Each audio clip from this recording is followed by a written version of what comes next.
You are joining 301's Twitter space. I'm sure, like me, you have been following the latest developments about the situation in Jerusalem.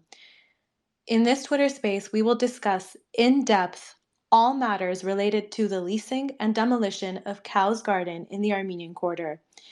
I am Katya Derhovagimian, your host today. Joining me from Jerusalem are activists and founders of the Save the Ark movement, Setrag Balyan and Hagop Chernazian. Setrag and Hagop, thank you for taking the time out of your busy schedules to join us today. Thank you, Katya and 301, for hosting us in this Twitter space and for shedding a light on the developments in the Cow's Garden and what is happening with the Armenian quarter of Jerusalem. We are happy to be with you and to enlighten people and give more information and details about our actions and about the situation on the ground. Thank you so much.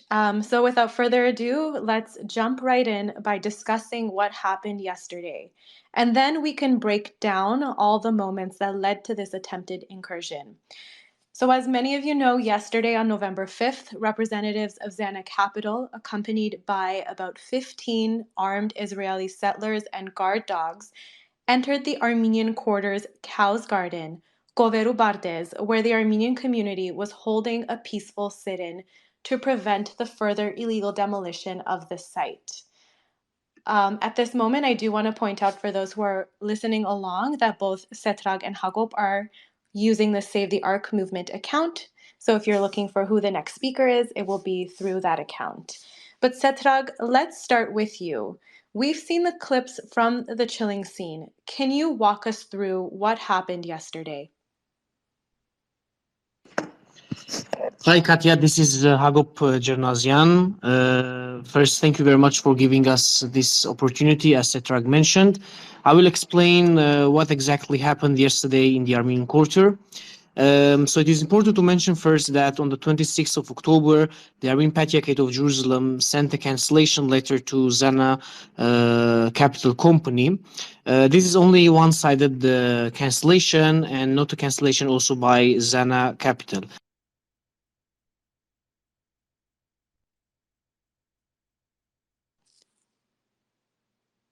And thank you for that, Hagop. Can you tell us what exactly happened? I mean, we've seen the videos and we've seen the process, but from your point of view, what happened yesterday and where are we now?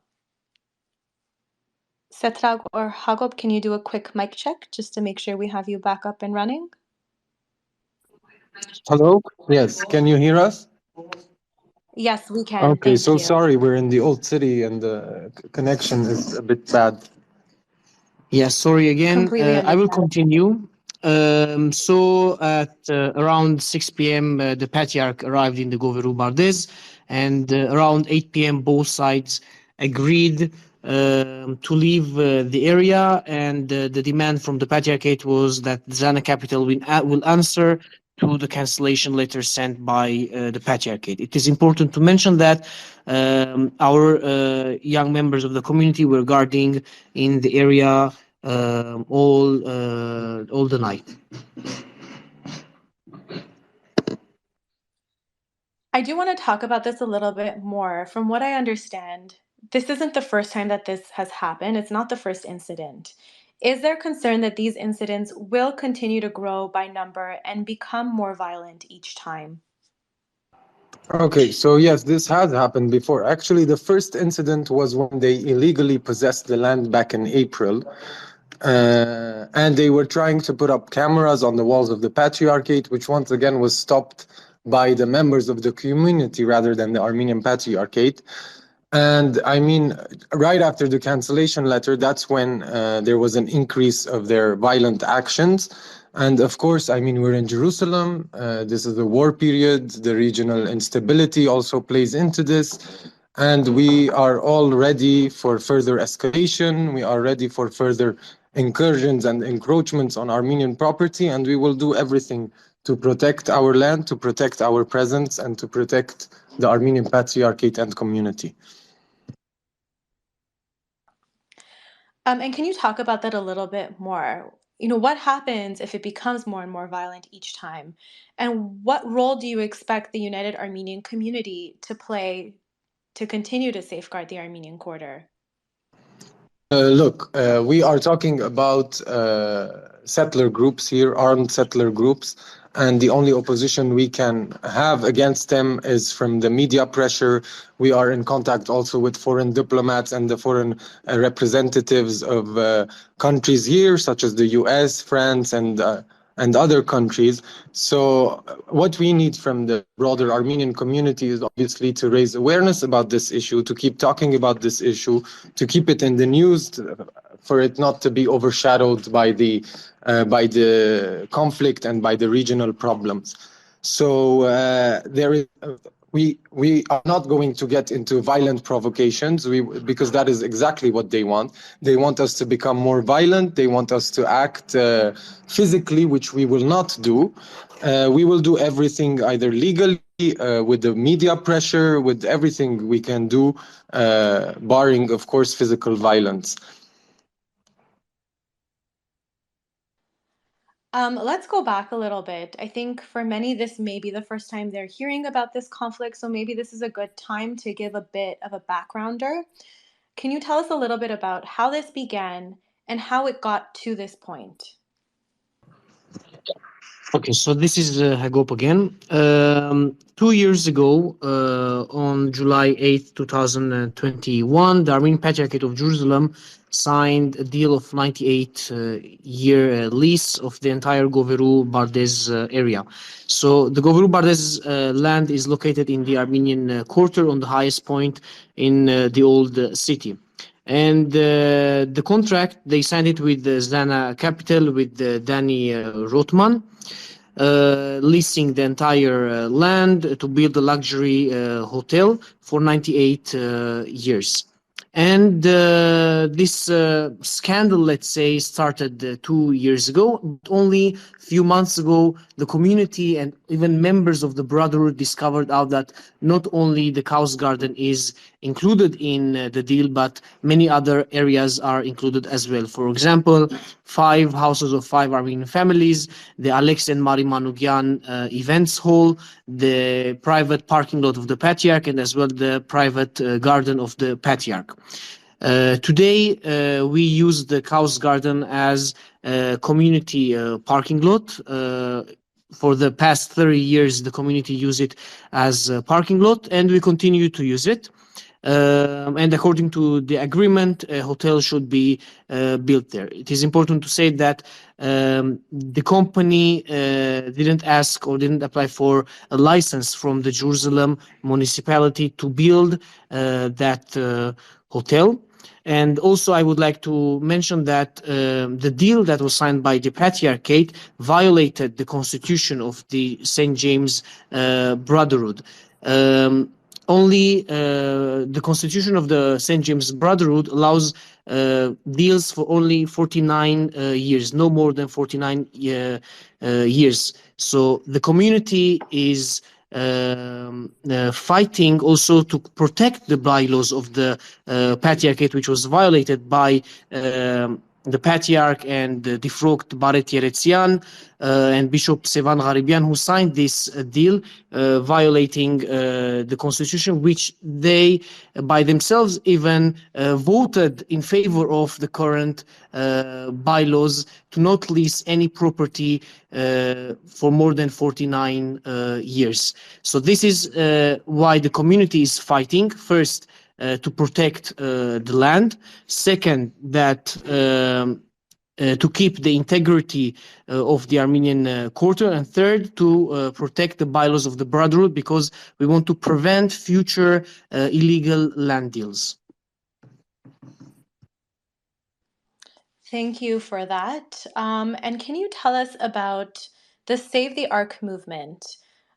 We know what you're currently working on, but what is your long-term goal? So the Save the Ark movement was created a few months back when the community protests started. Its goal and mission is very clear: to defend, to protect, and to develop also the Armenian quarter of Jerusalem. So it started back in April when the protests started, to exert pressure on the Patriarchate to cancel the deal.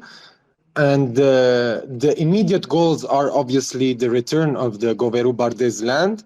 But our main focus in the long term is to be able to give the community a voice. Because unfortunately, the community has no say whatsoever in the real estate affairs of the patriarchate. The community has no say whatsoever in the future of its children, in the future of its own community. And this was because of a bylaw that was removed by the British mandate. So just to give a quick background, in the late 19th century in Constantinople, the Armenian National Constitution was ratified, which regulated the power, the balance, and the forces between the communities and the churches, the Armenian communities and the Armenian churches. Because the Armenian spiritual and religious leaders were not only religious leaders, but they were in fact political leaders that held the future of the communities in their hand. So that constitution was ratified in Constantinople and later accepted by all the churches, the Armenian churches around the world. Today, for example, in the US, the same constitution applies. There are community members that preside on councils of the local churches and so on. So our main goal, long-term main goal, is to give the community that seat back on the table, to give the community a voice, to give the community the opportunity, together with the patriarchate and the clergy members, to decide on the future of the community, to decide on the development of the community, to safeguard and prevent and protect the Armenian quarter in its whole, and to protect the integrity of the Armenian quarter. And without getting into too much legalese, I just do want to break down some things just to make sure that our listeners are understanding and I'm understanding as well. So on November 1st, the Chancellery of the Armenian Patriarchate released a statement in which they announced they have begun the process to rescind this controversial lease. And I believe they also released another statement earlier today, seemingly condemning Xana Capital and announcing that they are awaiting a response to their cancellation letter. I know you've discussed this a little bit with our 301 correspondent, Keram Palyan, but I do think it is worth repeating. How do these statements support your movement? Okay, so first let me get into the legalities, as you said, of this. So this is how it works. The patriarchate decided to cancel the deal, so they send a letter to the opposing party that we want to cancel this deal. What happens next? They receive a letter back from the lawyers of Xana Gardens, of the opposing party, and they go to negotiations. Negotiations which would entail, some sort of agreement where both sides agree for the compensation or for the other matters related to the contract in order to be able to cancel the contract. If that does not prevail to, that does not lead anywhere, they then decide to go to court and file a court proceeding, a legal proceeding, to say that this deal was done illegally and that this deal was against the bylaws of the patriarchate and many other grounds that they can use legally to dismiss and cancel this deal. And I do understand that the details of the contract have not been revealed. I know we've talked about the legalities of signing away 25% of the quarter, but is there concern that rescinding the deal may also not be legal and not be held in court?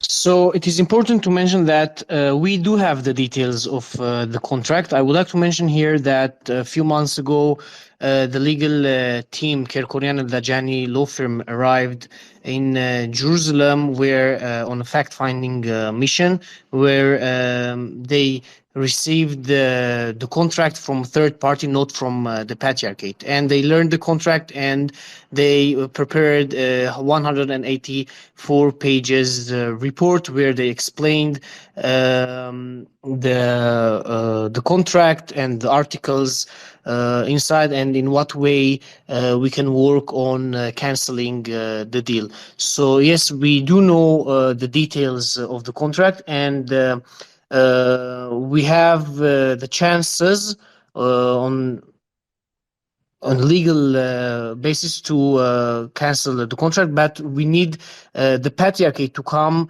and sit with the legal team of the community in order to work hand in hand to solve this issue and to revoke the deal. And furthermore, let me also add that we are lucky enough to have acted quite early, you know, as opposed to, maybe we'll get into that later. The Greeks had a similar case on Jaffa Gate, where 2 buildings were sold to settler groups, Ateret Kohanim, the biggest settler groups in Jerusalem, but they acted very late and they were not prepared for the court proceeding, whereas we as a community have acted quite swiftly, with the legal team coming, with the local team being hired, so that we are 100% sure that the patriarchate is taking the right steps and that the patriarchate is acting in full transparency with the community, so that the same mistakes that the Greeks did are not repeated. So we do have a chance legally. We just need the patriarchate to come and lend their hand. I mean, this movement sometimes is depicted as an anti-church, anti-patriarchate movement, but that is not the case at all.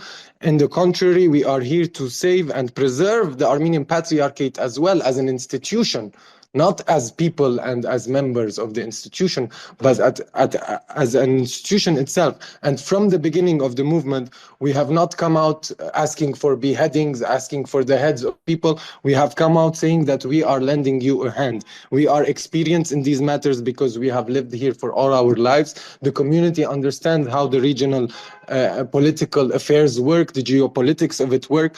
All we've asked for all this time, for 6 months continuously, is listen to our voice, take us into consideration, use our power in your legal battles, use our power in the real estate matters, in the financial matters of the patriarchate.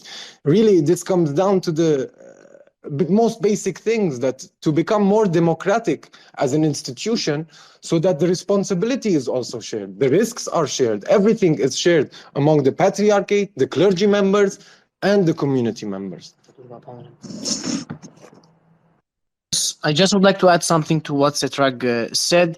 It is important to say that the later published by the Patriarchate, the decision to cancel the deal, the pressure from the community, the weekly demonstrations in the main courtyard of the convent, the decision to freeze the recognition of the Patriarch by Jordan and Palestine, the pressure from the local and international and Armenian media to cancel the deal, all this together pressured the Patriarchate to take the serious steps in order to revoke this dangerous deal. And I think that when the Patriarchate saw that the danger is under their window, for example, what happened yesterday when the settlers arrived right under the window of the Patriarch, then they realized that this is not a regular deal with a businessman. This is a deal it's a fishy deal. It's sorry to say, but it smells bad.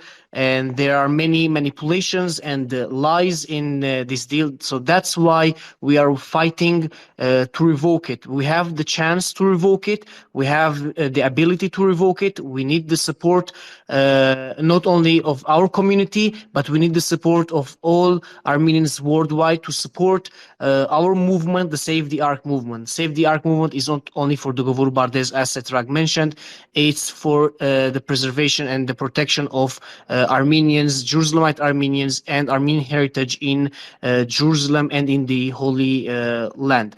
And the Patriarchate, once again, should understand that in order to solve the situation, that all of us are in the same boat, they should come, sit with our legal team, and hear our legal team, because we as a community, we have things that we can argue and the Patriarchate cannot in the court.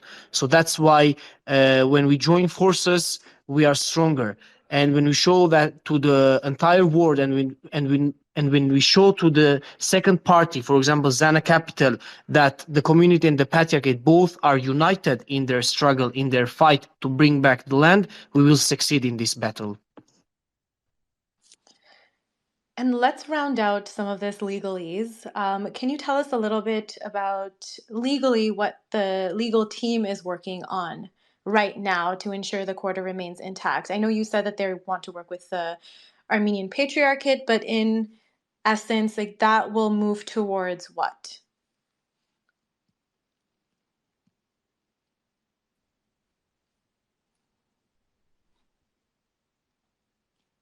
And if one of you are trying to answer this question, I believe you are still on mute. Yes, no, sorry, the connection went bad, but it's back. Actually, right now, the legal team of the community and the Patriarchate's legal team are in negotiations. And for now, for the short term, obviously, these cannot be divulged. The information cannot be divulged as to what exactly is being prepared as a legal battle and as legal grounds, because it might, impede and it might hurt the legal proceedings and the negotiations with the Patriarchate. So for now, respectfully, we cannot answer this specific question. That is totally fair, and I understand completely. From the images and videos that we've seen, there is quite a lot of destruction on Cow's Garden. Are there long-term plans in rebuilding, and what are those plans?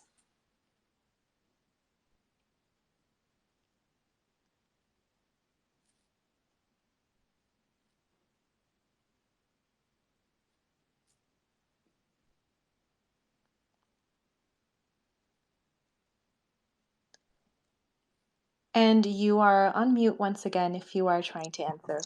It's not a problem of muting. I'm sorry. The connection keeps going and coming. We apologize to everyone for the technical difficulties. So there are no long-term plans for the rebuilding. We want them to be short-term. As soon as possible, that wall should be rebuilt, that fence should be put up, because we are now, out in the open. There is no physical barrier between the land that is possessed by Xana Gardens and the land that is possessed by the Armenian Patriarchate. So we are working thoroughly with the Patriarchate in order to rebuild that wall, to rebuild that fence, to rebuild that physical barrier, as to not change the facts on the ground. Because in everywhere actually, but specifically in Israel as well, under Israeli law, possession and facts on the ground are very important. So we need to keep the facts on the ground as they are. We need to stop the further incursions and encroachments of this private company on Armenian land, and we will do everything to stop them, which includes the rebuilding of the physical barrier, and which includes all the other methods we were talking about, be it legally or politically, diplomatically, and with the media and so on. Now, I would be remiss not to acknowledge the Israel-Hamas war, and I know you alluded to it a little bit earlier, but how does, if at all, the increase in the hate-based attacks that you've experienced and the series of transgressions fit under the backdrop of this landscape? Can you repeat the last part? Right before landscape, we lost you. Sorry. Yeah, no problem. I was asking if the Israel-Hamas war at all relates to the increase in the hate-based attacks and the series of transgressions that you are experiencing currently. Indeed, the situation on the ground is very different comparing to the situation before the 7th of October. These people who arrived yesterday in the land, the armed settlers and Danny Rothman, are using the situation here in the country when the entire international media and local media are busy with the war in Gaza, and embassies and organizations are all busy with the war. So any changes or any incidents in the Armenian quarter will not catch the eyes of the international local media. So yes, they are using, but on the ground, yes, we see changes of increasing hate crimes against minorities. For example, last incident against Armenians took place 2 weeks ago, 3 weeks ago, a week after the beginning of the war. And also, if you're looking, can you hear me? Yeah. For a causal effect, the stronger effects were felt actually with the election of this current extreme right-wing government, where the community actually felt this increase in attacks and this increase in violence and discrimination from the hilltop youth, as we call them, which are settler groups that have nothing to do with Jerusalem, that come from the outskirts and that have continuously hindered and disturbed the Armenian life in Jerusalem. These are people who come and spit at our priests, who spit at our church, who, excuse me to say, urinate on the walls of the convent, and they have a feeling of empowerment now that a lot of extreme representatives of these groups are in government. So it is a quite difficult regional and local situation. And we are doing everything, including working with the other churches and the other institutions to put a stop to these attacks. We are even working with our neighbors, the Jewish quarter, with whom we've lived, I mean, peacefully for decades. And they have also, their Grand Rabbi has released a statement condemning the attacks and the spittings. But we have a long way to go, and we are doing everything we can to also stop these attacks and to get condemnations on these attacks. And aside from media attention and in the ongoing conflict, is there concern that a full-scale war will affect the movement or will slow down the movement in the long term? Sorry, is there a fear that what would slow down the movement? Can you repeat? Is there concern that apart from the media attention and the increased hate based attacks, is there concern that a full-scale war may affect your movement in the long term, that you may have to pause your movement while there is war in the country? Yes, of course, a full-scale war would further endanger the Armenian presence here, and it depends on the outcome of the war, obviously. But if this government does not step down and becomes an even more extreme government, because in times of war where there's a common enemy, the extremism grows, the violence grows. And so, of course, these are everything that we take into consideration as well. And they are a major threat to the movement, a major threat to the preservation of the Armenian community and quarter and patriarchate of Jerusalem. I just would like to add one sentence to Setrag. When there is a will, there is a way.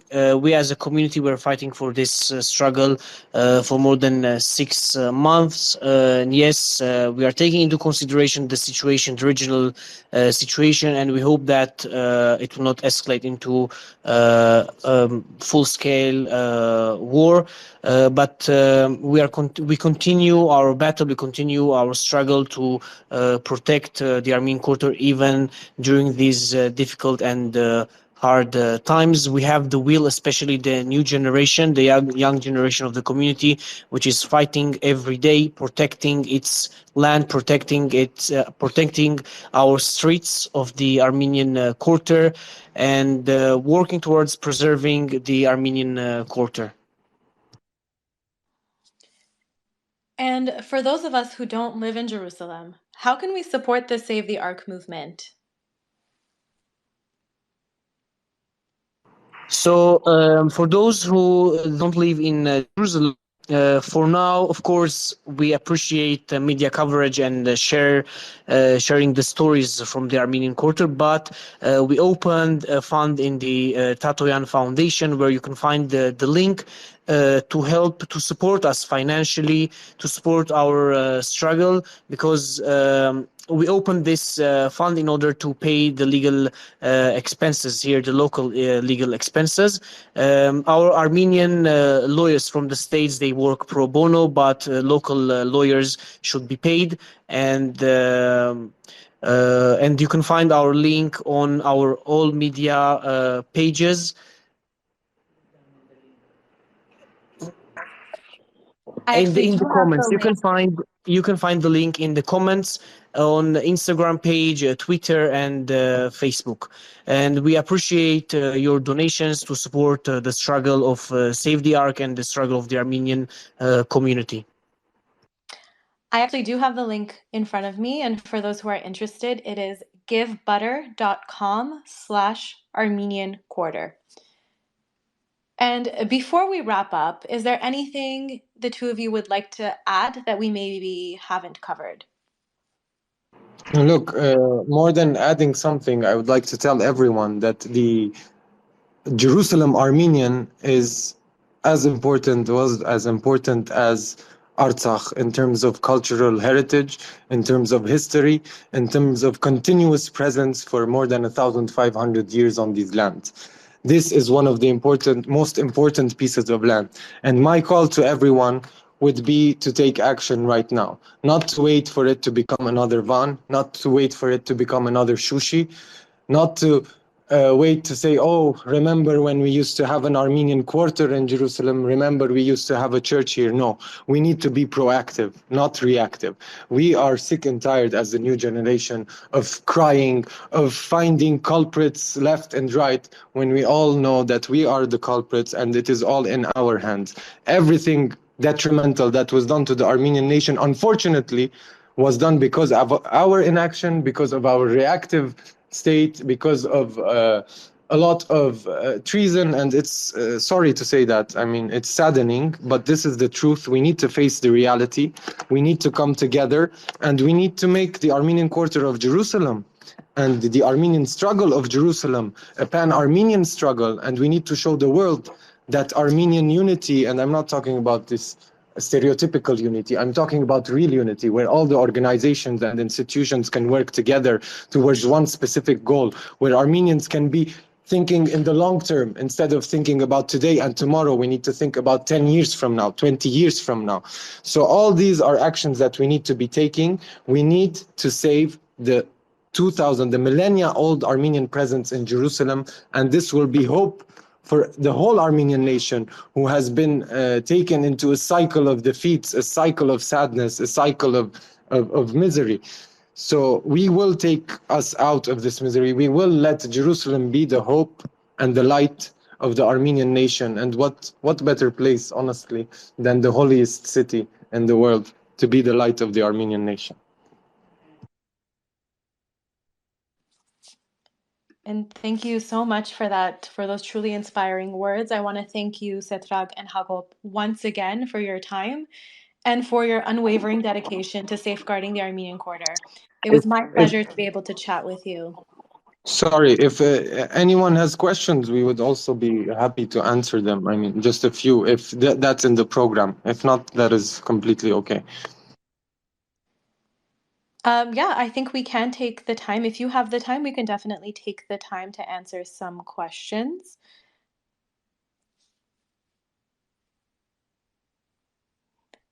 Yes, we have about 10 minutes, 15 minutes. So if there are any questions, we'll be happy to answer them.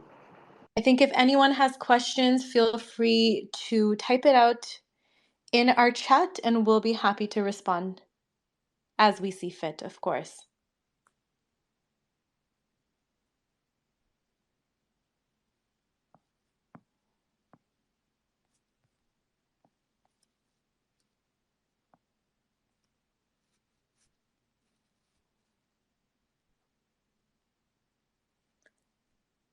I think you both did such a fantastic job that we may not have a ton. There was just one question about the Save Butter link, that it's actually givebutter.com/Armenian quarter. I believe your friend Krikor has a question. I can allow him to ask that. Can we give Krikor permission 301 to speak? Yes, our fellow Jerusalemite Armenian, please.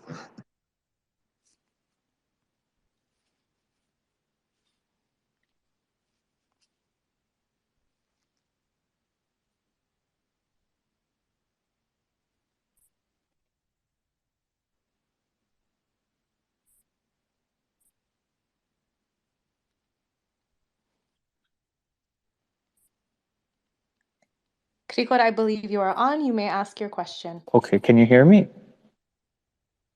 We can. Okay, I just want to ask, why do, why does the patriarch, why is the patriarch not very, responsive, or he doesn't want the help of Save the Ark?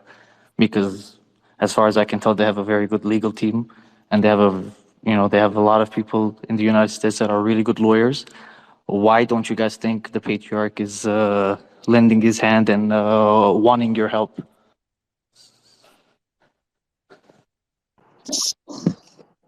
Krikor, I will answer to your question. So you're absolutely right. As we mentioned, we do need the support of the patriarchate.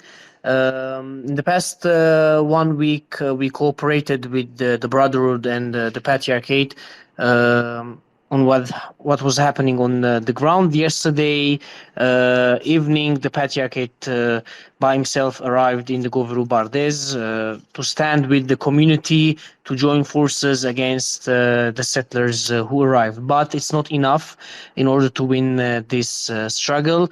And as we mentioned in the entire conversation, the patriarchate should cooperate with our legal team in order to succeed in this struggle, because the community can have different arguments that the patriarchate cannot have them. And once again, we call upon the patriarch to fully cooperate with the community. It's not only the struggle of the patriarch, and it's not only the struggle for his own garden or parking. It's the struggle for the protection and the preservation of the Armenian quarter.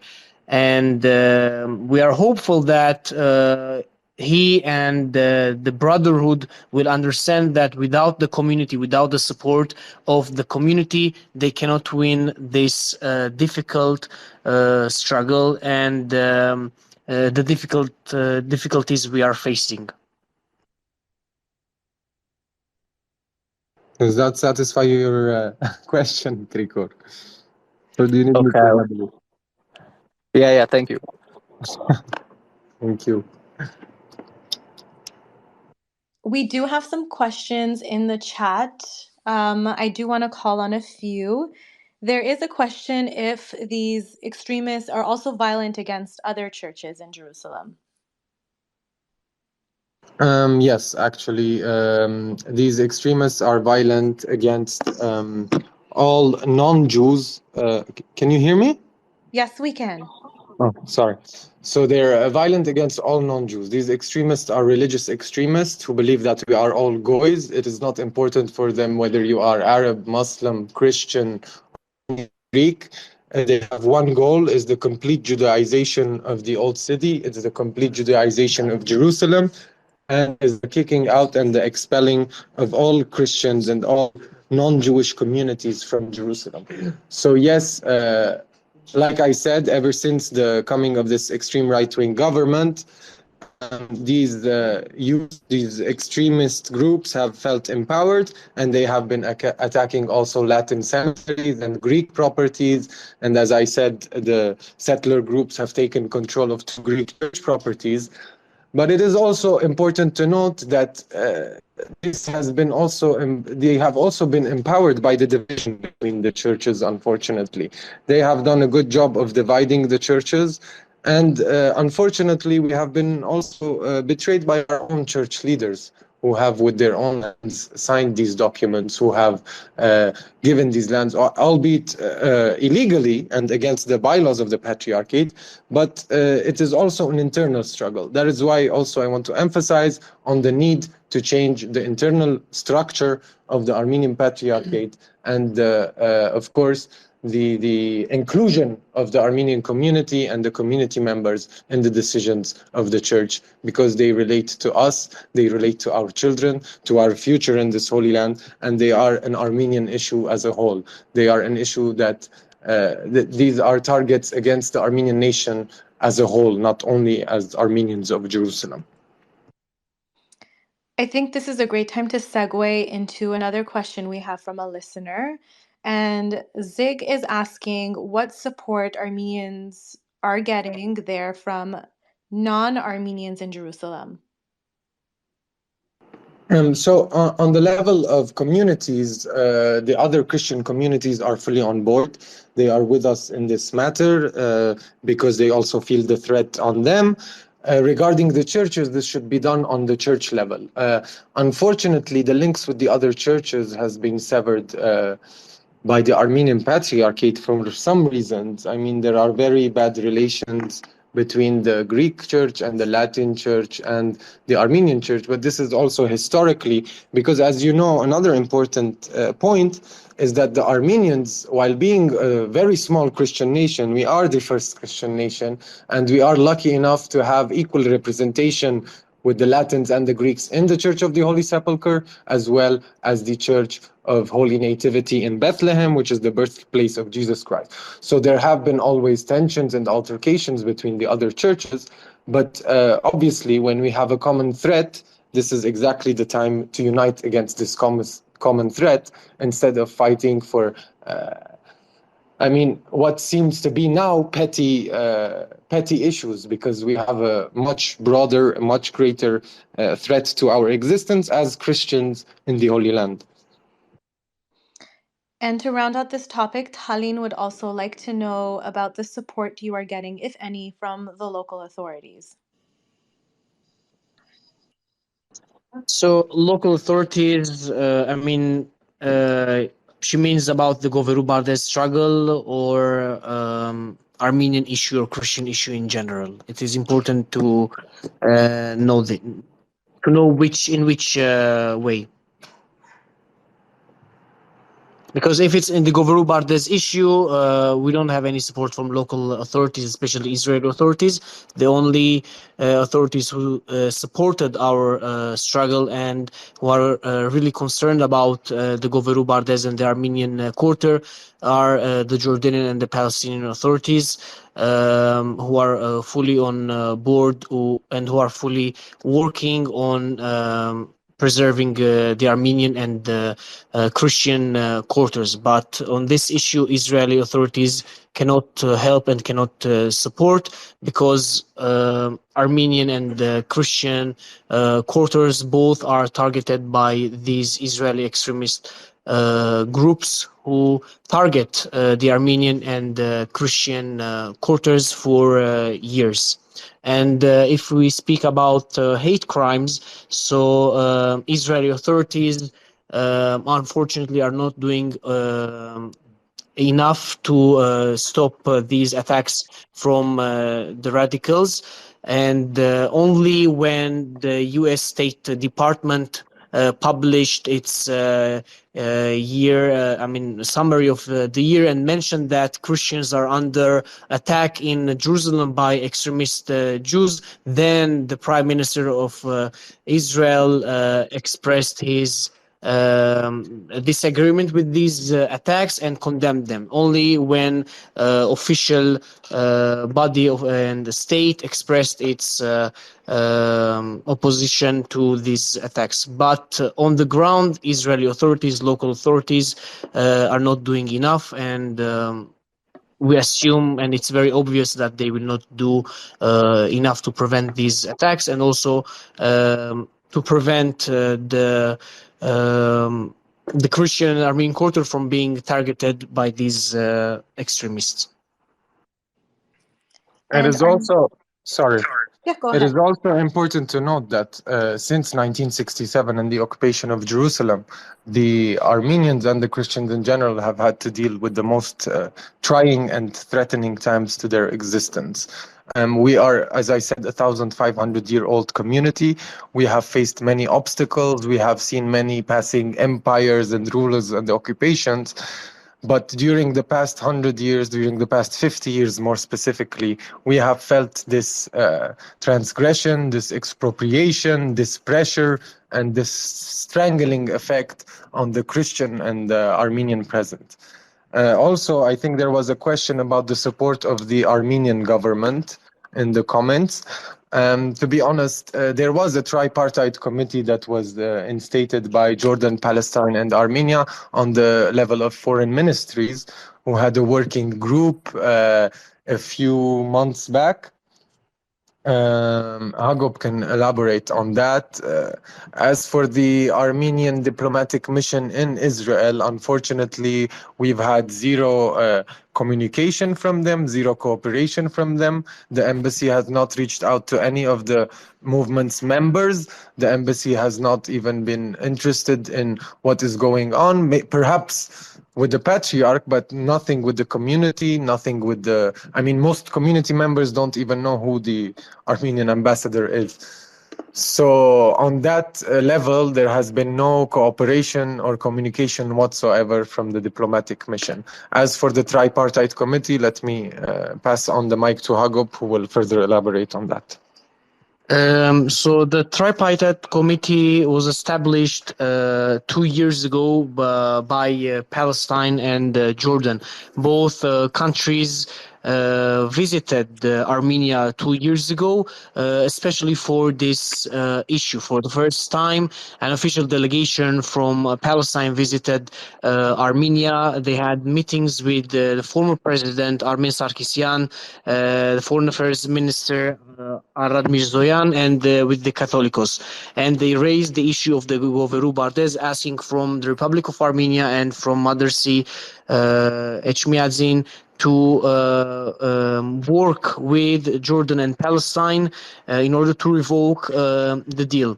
And this committee had 3 meetings, once in Jordan, Armenia, and Italy, where both countries, Jordan and Palestine, pressured Armenia to be on board. But unfortunately, also we, the community, many times in indirectly or directly ways, we approached the government of Armenia, to some officials of the government of Armenia, to help the community and to pressure the patriarchate in order to revoke the deal.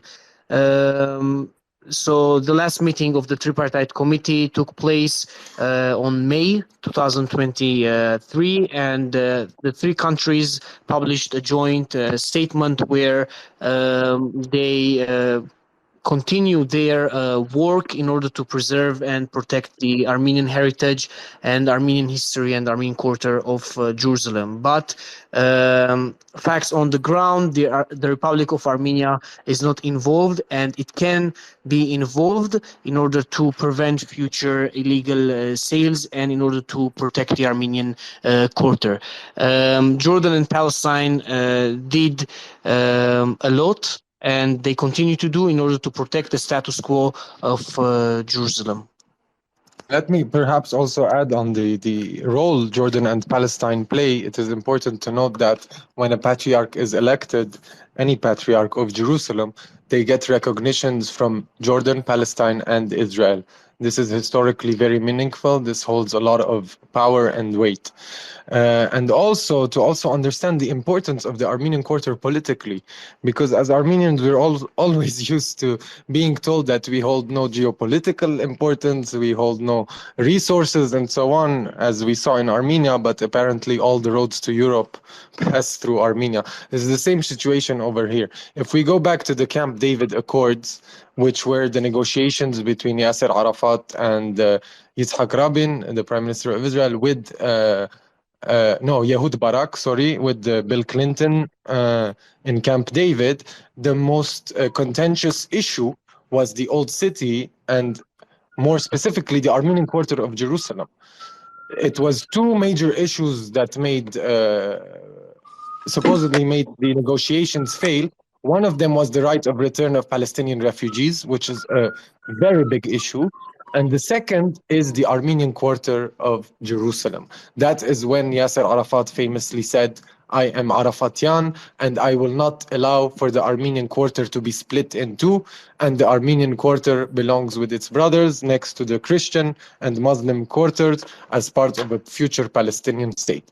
So this is just to grasp the importance, the geopolitical importance that the Armenian quarter plays in this region. And that is why the changing of the status quo is completely detrimental to the political negotiations, and the changing of the status quo is also against international law and the numerous UN resolutions, specifically when it comes to Jerusalem, and more specifically when it comes to the old city of Jerusalem.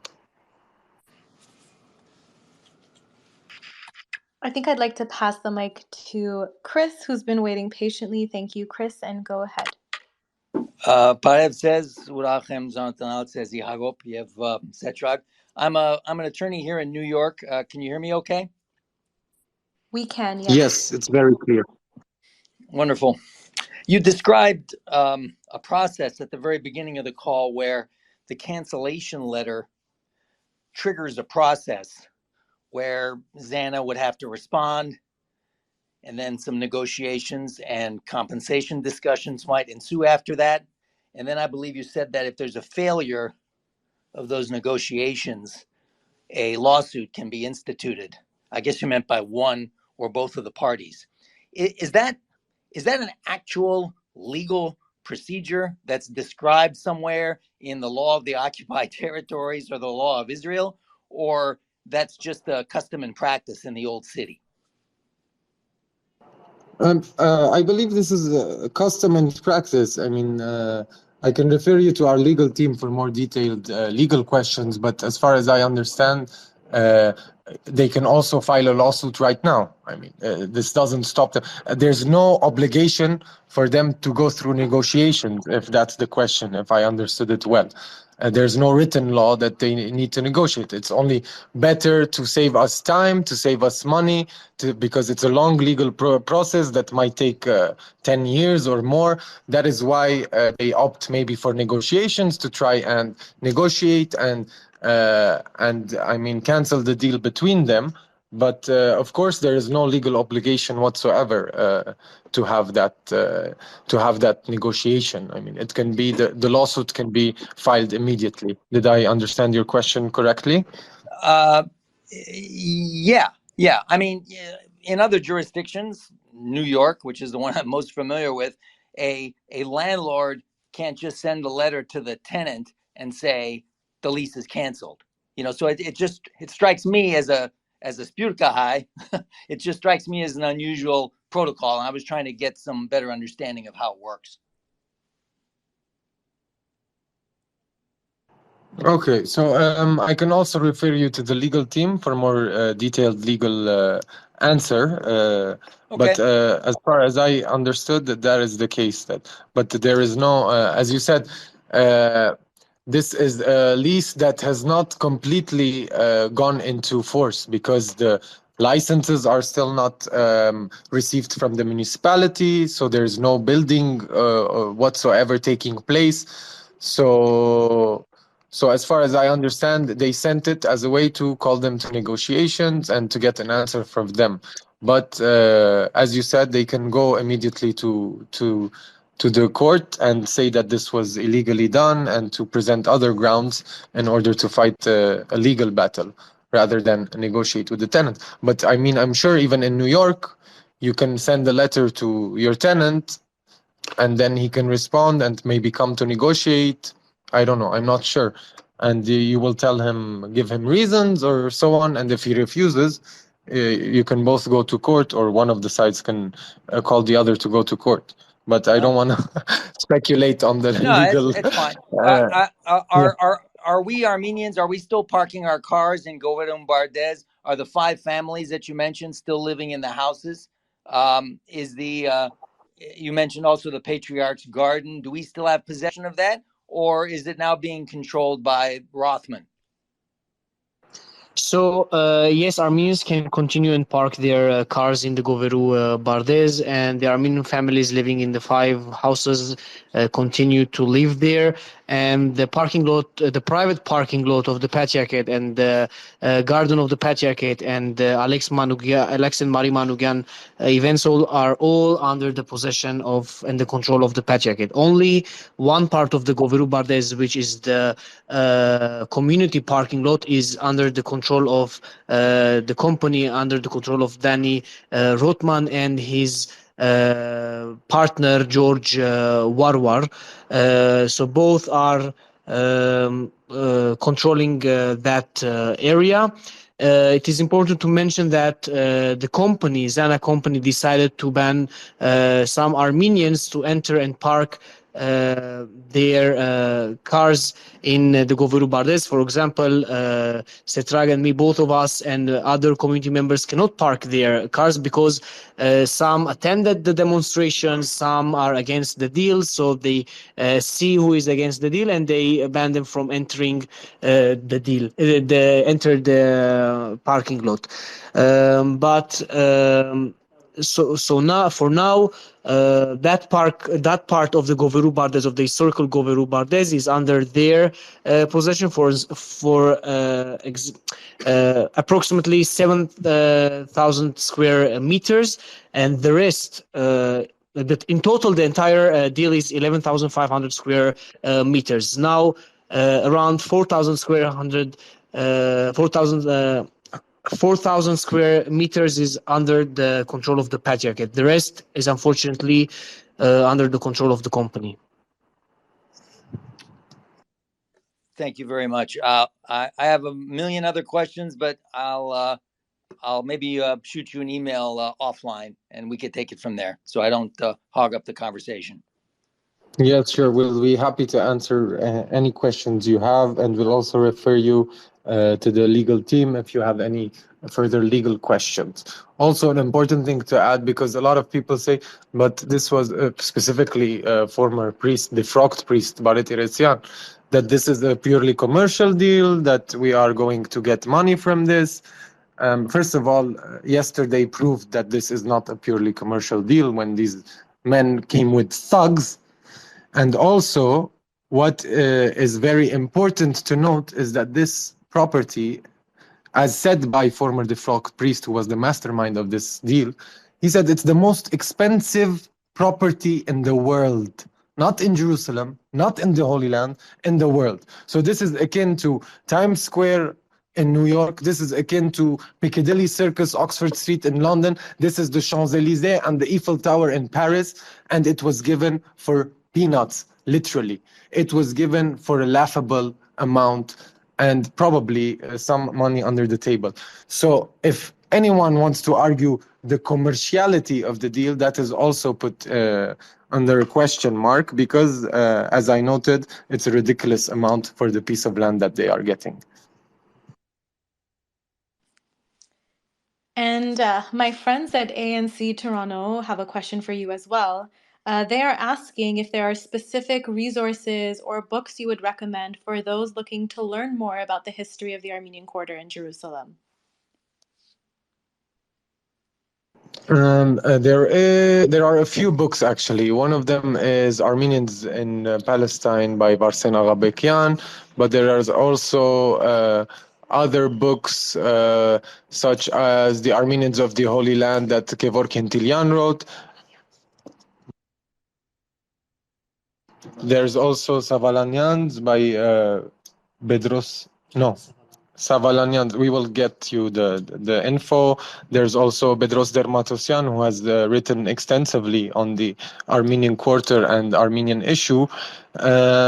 And of course, there are also in the archives of the Patriarchate. I don't know if they're digitally available. We can check that. There's the Sion newspaper, which talks about all the events that took place in the Armenian Quarter for centuries and centuries.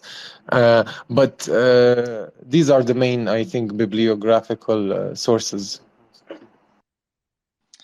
Thank you for that. I think at this point, it is a good time to wrap up. I apologize if we didn't get to your question. And if you do have more follow-up questions and you want to learn more, I do want to remind you to follow the Save the Ark movement page. And I encourage you to continue asking questions and to post them later under this link as well, and we will help you get the responses you need. At this time, I want to thank you once again, Setrag and Hagop, for your time and for your dedication to the Armenian Quarter. We will continue to support you through this journey, and it was a true pleasure to be able to chat with you today. Thank you very much, and we also hugely appreciate the efforts that 301 is putting on this issue, and also your correspondent here, Kegan who happens to be my brother. And thank you very much. Thank you very much. This is Hagop. I truly appreciate your work, and we'll be in touch. And I hope that our next podcast will be announcing The return of the land. I look forward to that as well. Yes, thank you all for listening as well. And exactly, thank you to